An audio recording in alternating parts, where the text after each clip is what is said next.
Si los italianos no hubiesen invadido Grecia y no hubiesen precisado nuestra ayuda, la guerra podría haber tomado otro rumbo. Habríamos retrasado la llegada del invierno ruso unas cuantas semanas y conquistado Leningrado y Moscú. No habría habido ningún Stalingrado. Adolf Hitler. Acompáñanos en la aventura de los errores pasados para que comprobemos juntos que la humanidad es historia. Esperemos estén bien. Hemos llegado con la entrega número 40 de este podcast, donde por fin hablaremos otra vez de la Segunda Guerra Mundial, porque aunque no lo crean, había 3 países del eje. Siempre se habla de Alemania y Japón, pero también, aunque no lo crean, Italia era parte del eje. Así que sean todos bienvenidos a este podcast, esperemos que tengan un excelente día. Y bueno, como mencionó mi hermano, vamos a enfocarnos un poco sobre algunas acciones de Italia durante la Segunda Guerra Mundial. Y bueno, también hablaremos un poco de la ocupación alemana en Grecia, porque sí, de nuevo, muchos también se olvidan de Grecia moderna, pero ahora tomaremos, sí, ahora tomaremos un poco sobre ellos. Y bueno, gracias por escucharnos, por donde sea que nos den su tiempo. Yo soy Itzel Olvera. Y yo soy Israel Olvera. Recuerden que su like, comentario y compartirnos en sus redes sociales nos ayuda, además nos ayuda mucho. Así que están invitados a apoyarnos de manera gratuita con eso. Estamos en Facebook e Instagram como epocas.epicas.podcast. Recuerden que en Facebook compartimos nuestras fuentes. Y sin más por agregar, empecemos con Italia durante la Segunda Guerra Mundial. Existe una indudable verdad de la Italia de este tiempo, pues los italianos no ganaron ni una batalla de las que libraron durante la guerra. Para narrarles un gran ejemplo de esto está, por ejemplo, lo sucedido un 10 de junio de 1940, donde el señor Mussolini ejecutó una puñalada cobarde a la Francia que ya había sido derrotada. Pues el señor Duce, como le llamaban, obtuvo la gran ganancia de nada menos que de 91 kilómetros cuadrados, que al hacer la capitulación de bajas en Roma el 24 de junio de 1940, estas dejaron claro la más que pírrica e irónica pseudo victoria, pues Italia tuvo 1.250 muertos con 4.780 heridos. Y escuchen esta situación, Francia obtuvo solo 250 bajas. Imagínense cómo se sentía el señor famoso Sun Tzu del arte de la guerra viendo esta tremenda falta de estrategia. Yo creo que Julio César del Imperio Romano estaba en su tumba revolcándose mientras veía cómo la Italia moderna jodía con todo lo que construyó Roma. Pero bueno, otra cosa importante es que a Italia no le beneficiaba ir a la guerra, y definitivamente no la necesitaba. Su ejército se encontraba sin armamento moderno, sin combustible necesario, a un punto de perder su tropa mercante. Y si a eso le sumamos su nula motivación, definitivamente Italia perdería más de lo que podría ganar en la guerra. En su condición, aun con esto, Italia se estaba modernizando con grandes obras públicas y, citando lo siguiente, creando nuevas ciudades como Litoria, Sabaudia, Pontinia, Aprilia y Pomescia. Promoción de la agricultura, incluida la descendencia de las lagunas pontinas e incremento de los cultivos en las colonias de Libia y Somalia. Modernización de la industria, especialmente la química, automovilística y aeronáutica, modernización de los ferrocarriles, etcétera, etcétera. Situación que ciertamente hemos visto con otros dictadores. Sí, se ve que ahí están ayudándose al parecer a modernizar, pero ¿cómo se dice? Les cuesta más de lo que ganaron estas naciones con sus dictadores. No te sirve tu modernización de todo lo demás si las mentalidades de tus generales es una mentalidad del siglo XIX. Y del malo. No, hay una... No me citen, pero si mal no recuerdo, en un momento unos soldados italianos le habían llevado, ¿cómo decirlo?, los planes de cómo se manejaban los alemanes, la estrategia del llamado Blitzkrieg, de la guerra relámpago. Se le llevaron al mando italiano para que la estudiaran, y el mando italiano dijo: ok, la vamos a estudiar ya que termina la guerra. Entonces, no solo eran tener una mentalidad, sino que aparte eran cuadrados como ellos mismos en lo que se refería a aprender nuevas estrategias. Además de que ni siquiera aceptaban que obviamente sus pseudoestrategias militares no les estaban funcionando de nada, pero tampoco querían aceptar nuevas ideas ni recomendaciones. Es que mucho de la idea del ejército italiano, y no le echo yo la culpa a los soldados, porque el mismo Erwin Rommel, ya saben, el zorro del desierto alemán, decía que las tropas alemanas, las tropas italianas con buen liderazgo, no solo eran soldados valientes, sino que también eran soldados muy efectivos. El problema es que los soldados italianos están atascados con un liderazgo de mierda. Literalmente los mandaban matar, aunque tuvieran habilidad los soldados por sí solo, pues no les funcionaba de nada. Si tu líder es incompetente, pues no hay mucho que puedas hacer como soldado. Y sí, y bueno, tenía con ello la aprobación Mussolini no solo de la sociedad trabajadora, sino también de los ricos, sobre todo por su impulso al comercio y por quitar a los sindicatos de izquierda que ahora eran fascistas también, claro que sí. Con todo, tenía una gran influencia comercial y marítima en Europa y una buena relación con los señores del Vaticano gracias a los pactos de Letrán, firmados en febrero de 1929. Digo, con todo y que los fascistas no entraron pacíficamente, era una dictadura después de todo y se habían cometido muchos crímenes durante este tiempo de su ascensión, ¿no? Y bueno, ellos llegaron con la llamada Marcha sobre Roma el 29 de octubre de 1922, por cierto. Y no llegaron porque la haya querido fácilmente. Ahora, te habla mucho cuando tus supuestos aliados tampoco te quieren, porque ni siquiera los alemanes están del todo convencidos con la unión de Italia al eje.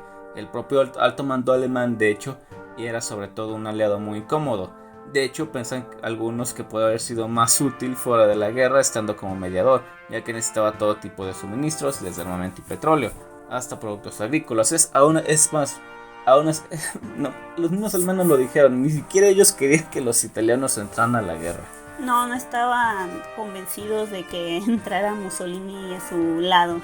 Y en resumidas cuentas, el señor en el poder no podía tolerar que quedara fuera del reparto de la conquista que estaban planeando los alemanes nacionalsocialistas, ya que planeaba que Italia tuviera un nuevo territorio como la Saboya y Niza, al igual que ampliar más sus colonias, las cuales estaban en Túnez, Dalmacia y Egipto. Y citando Mussolini, justificó atacar a Francia por el honor y el interés que Italia requiere de nosotros. Su gran necesidad de conquista y expansionismo le vino muy mal a Italia. Hay que señalar que llevó a miles de soldados a la muerte por malas estrategias, junto con la ruina de sus propios ciudadanos, y no fue hasta el 25 de junio de 1943 que se ordenó la destitución y la prisión también para Mussolini, llevando el cambio ahora a Badoglio. Antes de continuar, quisiéramos agregar unas cosas importantes sobre la situación en Italia, ya que normalmente no se me hace más mención, solamente se menciona Alemania. Así que hablaremos de lo que hizo Italia en la África Oriental, que no pasó ni un mes luego de lo sucedido con Francia y el ataque de Italia, a pesar de la rendición del primer país, que se dirigieron a África, más exactamente en el extremo oriental llamado el Cuerno de África, comenzando un 3 de agosto de 1940 con caballería, así como lo oyen en pleno siglo XX, blindados y con artillería. Se va sobre la Somalia perteneciente al Reino Unido, obligando a estos a retirarse desde el único puerto que tenían llamado Berbera. Pero esto suena mejor de lo que parece, ya que para obtener esos resultados los británicos tuvieron solo 38 bajas, mientras que Italia sufrió una gran pérdida de 2.050 muertos. Sin duda no destacaban por grandes estrategias militares. Esto sucedió para el 19 de agosto. En 15 días expulsaron a los ingleses, pero a un costo mucho mayor que los supuestos primeros colonizadores de África. Esto habla una vez más. La cosa con el mando italiano es que, como mencioné en algún momento, trae un pensamiento muy del siglo XIX. Ellos creían que si le lanzan infantería a algo, eventualmente iban a ganar. Pues sí, eventualmente vas a ganar, pero vas a ganar a costa de que vas a ahogar al enemigo en tus cadáveres.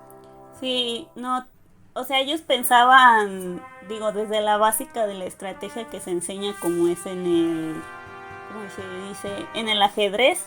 No puedes mandar a todas tus piezas hacia adelante y ya, esa no es una estrategia, no te va a servir de nada. Y vas a dejar desprotegido a tu rey, o en este caso a tus ciudadanos. La otra cosa es que mientras que el resto de Europa, Estados Unidos y Japón ya están con los vehículos blindados como tanques, Italia tiene una carencia bastante tenían una carencia bastante grande de este tipo de tanques, ya que los que tenían ya eran anticuados para la época. Y dos, la fuerza aérea. La fuerza aérea italiana deja mucho que desear. Aparte. Ahora sí que solo se unieron porque pensaban, tenían esta hambre de poder, pero al final, o sea, qué bueno para el mundo occidental que gracias a cualquier fuerza mayor no ganaron. No es que nos esté yendo mejor que hayan ganado los aliados, pero miren, del peor mal se escoge el menos mal. No, yo creo que Mussolini Mussolini traía algo al estilo Julio César. Si vamos a hacer Italia otra vez grande. Sí. Se quería sentir como Julio César, pero la verdad es que no tenía ni la mitad, no tenía ni un 10% del genio táctico de Julio César. A Julio César le hubieras dado tanques y aviones, ese güey hubiera sido feliz. Sí, con todas esas ventajas tecnológicas. Pero bueno, como ustedes habrán dado cuenta, este territorio que tomaron Italia en África no llegó a beneficiar en lo absoluto a Italia, como era de esperarse. Ahora se llama la llamada África Oriental Italiana, la AOI. Era un lugar difícil de mantener, defendía hasta los dientes con 370.000 soldados, 325 aviones, y estaban cercados por la África Oriental Británica, el Sudán anglo-egipcio y Kenia, que mencionamos, pero sobre todo estaba aislada, no tenían caminos para que llegaran suministros o ayuda terrestre, sin contar que del lado marítimo tampoco era conveniente, ya que a pesar de sus destructores y submarinos y las lanchas rápidas no iban a estar plenamente útiles si no tenían suficiente espacio para maniobrar y combustible, así que están muy por debajo de las condiciones de sus enemigos. Y textualmente, de hecho, a finales de 1940 la Royal Navy, la Real Marina inglesa, dominaba incontestablemente el Canal de Suez, el Mar Rojo, el Estrecho de Bab el Mandeb y el Golfo de Adén. Wavell, quien era el comandante jefe británico de Oriente Medio, decidió entonces traer del exilio al emperador de Etiopía, Haile Selassie, supongamos que se pronuncia, quien era querido por los etíopes y que estos a su vez no estaban felices con la ocupación de Italia, obviamente. Y para que no se pierdan estos datos en concreto, diremos el siguiente párrafo textualmente de una de nuestras fuentes. Por su parte, las tropas de las que Wavell disponía en Sudán fueron reforzadas por las divisiones indias que el 19 de enero de 1941 invadieron Eritrea, mientras que la Gideon Force, consistente en 2 batallones de exiliados etíopes, invadieron la propia Etiopía. El tridente se completaba con las fuerzas de Cunningham, que desde Kenia invadieron la Somalia italiana. Tras la batalla de Keren en el norte, Cunningham entró en Addis Abeba por el sur el 6 de abril de 1941. La pinza de Platte desde Eritrea y de este lugar Cunningham desde Somalia se cerraba sobre el duque de Aosta, quien se encerró en la fortaleza de Amba Alagi. Allí, con escasa provisión de agua y alimentos, se rindió con sus tropas el 20 de mayo de 1941. Mira, si le quieren tirar carrilla, a los franceses por cobardes en la Segunda Guerra Mundial, al mando italiano le pueden tirar carrilla hasta el tope por incompetentes. No hablo de los soldados en sí, ya que los soldados pues no tenían la culpa, pero su mando era hilarantemente incompetente. Sí, ahora siempre vemos al más famoso, pero nos olvidamos del más inepto. Bueno, también es un poco exagerado aquello de que los franceses son cobardes, pero continuemos. En conclusión, las tropas de este señor Wavell tenían gente de distintas nacionales, como indios, sudafricanos, rhodesianos, keniatas o kenianos, etíopes, sudaneses, somalíes, toda una fuerza multicultural, egipcios, franceses libres y belgas libres. Con ello volvieron a dejar mal la falta de estrategia Mussolini, con 20.000 bajas, 15.000 heridos y otros 20.000 como prisioneros, mientras que los británicos tuvieron poco más de 15.000, al menos en bajas. No estuvieron tan diferentes, pero no se dejen engañar. 7 meses después, para el 27 de noviembre de 1941, con solo 32 muertos, 182 heridos, los británicos ganaron haciendo prisioneros a 40.000 soldados italianos y dando 4.000 bajas a sus enemigos. Sí, creo que Winston Churchill los aclamó por este hecho. Más adelante lo vamos a comentar. Creo que dijo algo como que nunca tampoco se habían logrado tanto o habían algo así. ¿Que lograste hacer qué? Perdiendo solo tantos soldados y que capturaste cuántos. No sé si eres tan bueno o si el enemigo era tan incompetente. Yo creo que... Sí. Ahora sí que lo resumieron en palabras más para pasar a la historia, ¿no? Más bonitas, no van a ser palabras tan burdas como las que nosotros podemos decir aquí. Y bueno, para pasar al siguiente tema, que es la invasión a Egipto, continuando con malas decisiones del ejército italiano, claramente, iremos ahora a hablar con la invasión a este país. 1 de septiembre de 1940, Mussolini se levantó y se dijo a sí mismo que era un buen día para ir por otra campaña sin sentido. Era hora de conquistar Egipto, diciéndole al entonces gobernador de Libia, Graziani, que dirigiera al 10º ejército rumbo a la frontera entre Libia y Egipto. 3 meses después, la llamada Western Desert Force, o Connor, con 15.000 hombres contraatacaron, recuperando los 100 kilómetros de la zona de Marmárica que los italianos tenían invadido, con una persecución por las costas de Tobruk, Derna y Benghazi, junto con un movimiento planeado en el oasis de Mechili y de Emsus, supongamos que se pronuncia, hicieron regresar a los italianos por pies el 8 de febrero del 41, con O'Connor obligándolos a rendirse con 130.000 prisioneros. O sea, cada día se iban superando.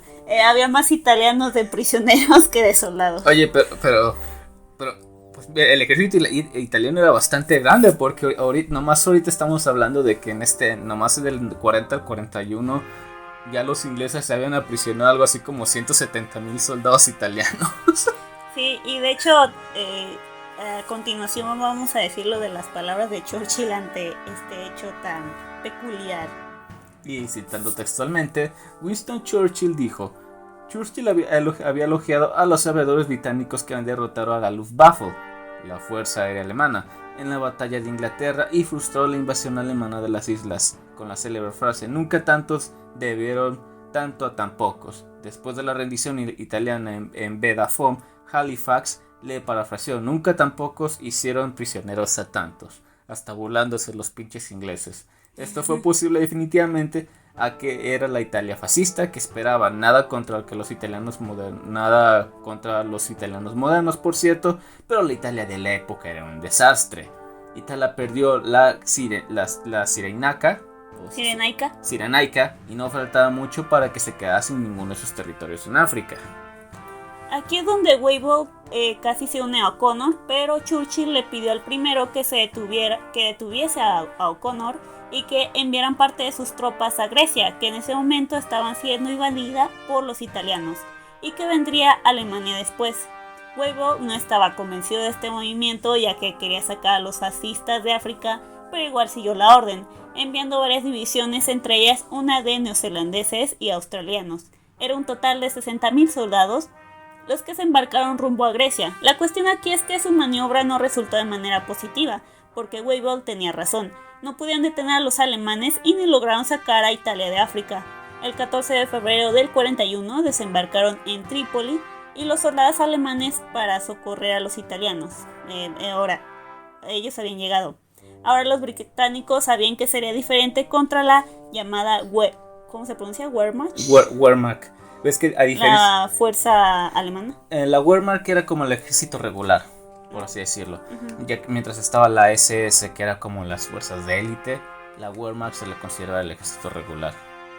Pero bueno, es que a diferencia de los italianos, los soldados alemanes sí tenían un comando más o menos bien. Sí, ahora sí que lo que los hizo perder fueron sus ideas locas y retrógradas, y que se hicieron de aliados medio derpes. Una cosa que yo quería añadir para esta parte de la invasión de Italia, la quería mencionar, pude encontrar fuentes de confianza, fue la batalla por el llamado Monte 731. Fue una batalla durante la Segunda Guerra Mundial, durante la invasión de Italia, a la que muchos la apodan como las Termópilas modernas, donde un batallón de Grecia contuvo a toda una división blindada italiana no recuerdo si por varios días o por varias horas, pero estos soldados les tienen un monumento ahí porque este solo batallón fue lo que pudo detener a los italianos ahí por un buen rato. De hecho, la única razón por la que Grecia dejó de pelear no fue porque los italianos les hayan ganado. Fue porque llegó a Alemania. No solo fue porque llegó a Alemania, porque cuando llegó a Alemania ya Grecia no tenía nada. O sea, ya no tenían balas, ya no tenían armas, así que lo único que hicieron los alemanes fue llegar y decir, ríndanse. Sí, ya no tenían con qué seguir peleando. Ya no tenían con qué seguir peleando.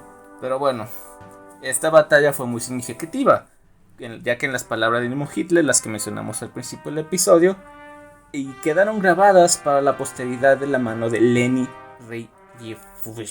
Riefenstahl, una cinematógrafa elegida por el régimen alemán de ese entonces para grabar y llevar a la pantalla grande las contiendas bélicas, y sin duda muestran el significado y la importancia de esta para el desarrollo de la Segunda Guerra Mundial. Así que el mismo Hitler decía que de no haber tenido que estar auxiliando tanto a los italianos, tal vez hubieran ganado o la guerra o mínimo hubieran ganado más batallas si hubiera sido una guerra aún más cruenta, ¿no?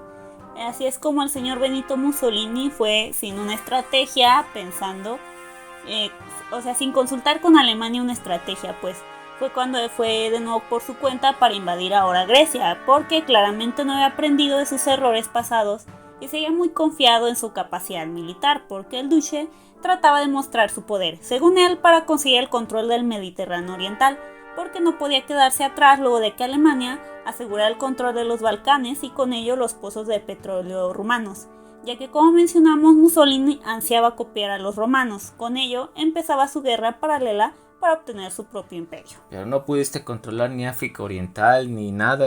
¿Cómo crees que vas a controlar parte de Europa Oriental si no puedes contener? Pero bueno, Grecia sería el escenario elegido para poner en marcha sus planes. El envío a Rumania, país que por sus orígenes latinos consideraba dentro de su esfera de influencia, de una misión militar alemana para proteger los pozos petrolíferos de Ploesti, sin ser previamente advertido de ello. Le convenció de que no podía esperar más, desoyendo los consejos y la prudencia que le daban sus propios mandos italianos, sus propios mandos militares y las informaciones del SIM, Servicio Información y Militar. Bueno, se traduce así como Servicio de Información Militar en italiano. Relativas a las capacidades del ejército griego, dio orden de atacar el 28 de octubre de 1940. O sea, ya todo lo hacía por sus pantalones, ni siquiera escuchaba las recomendaciones de sus mandos militares. Pero ¿qué clase de aliado era? Alemania le dice, no ataques, voy a atacar de todos modos. Sus propios aliados en el poder, señor, mejor no ataque, voy a atacar de todos modos. Y bueno, tenían que ser rápidos si querían facilitar sus planes, porque necesitaban impedir que los británicos tuvieran tiempo para reaccionar contra los ataques, siendo que eran los que tenían el dominio naval por sus bases en Creta. Italia, el 28 de octubre de 1940, tuvo una gran oposición griega, repeliendo sus ataques y también contraatacando, dirigiéndose a Albania, con la ventaja del clima a su favor, ya que Italia no pudo enviar apoyo aéreo, mientras que los del Reino Unido debilitaban a Italia por el mar Adriático. La cuestión es que fue tan mal que al final Mussolini tuvo que tomar el teléfono y llamarle a Hitler para pedir apoyo. Este accedió con la condición de dar un golpe de estado en Yugoslavia. El Tercer Reich fue en marcha el 6 de abril de 1941. Con la opinión desfavorable que tenían de Italia, les resultó peor por el alto precio que pagaron, citando especialmente la conquista de Creta, que menguó la capacidad operativa de sus tropas aerotransportadas y acabó con su factor sorpresa. Lo que más les afectó fue en el tiempo 6 semanas exactamente de retraso para ir por la entonces Unión Soviética, que ocurrió con el conocido invierno ruso, que detuvo a la Wehrmacht de avanzar. Una vez más, los europeos occidentales cayeron contra el terrible clima de la Europa Oriental. No se la veían venir el frío. Es que otra cosa fue el rollo con Creta. Durante la Segunda Guerra Mundial, como mencionamos, los ingleses tenían el control de la isla durante un tiempo. Pero por una vez aquí vamos a escuchar un poco de la incompetencia del mando alemán, ya que como la isla está controlada por los ingleses, se les ocurrió que la única forma de invadirla iba a ser con soldados paramilitares. Ah, sí, de la que vamos a hablar un poquito adelante, de cómo les fue con esa idea. Esa invasión fue un desmadre, pero ya la dejamos para después. Por si esto fuera poco, Mussolini se atribuyó a sí mismo la victoria sobre Grecia el 11 de junio del 41, con un gran discurso, claro que sí. Y 11 días después, los alemanes comenzaron su camino rumbo al ataque hacia la URSS. Esto fue como una reseña general de lo sucedido. Ahora pasaremos a los detalles para que quede más claro cómo resistieron los griegos y cómo fue una derrota fatal para Italia y un triunfo para los aliados. Como siempre, muchas gracias por darnos su tiempo. Esperamos que les haya gustado esta primera parte de Italia en la Segunda Guerra Mundial. La próxima semana ya tendrán este capítulo completo. E igual recuerden que ya está para que lo escuchen bien ahí en eBooks, Apple Podcasts, Google Podcasts y en eBooks. Así que muchas gracias. Nos escuchamos la próxima semana. Hasta la próxima.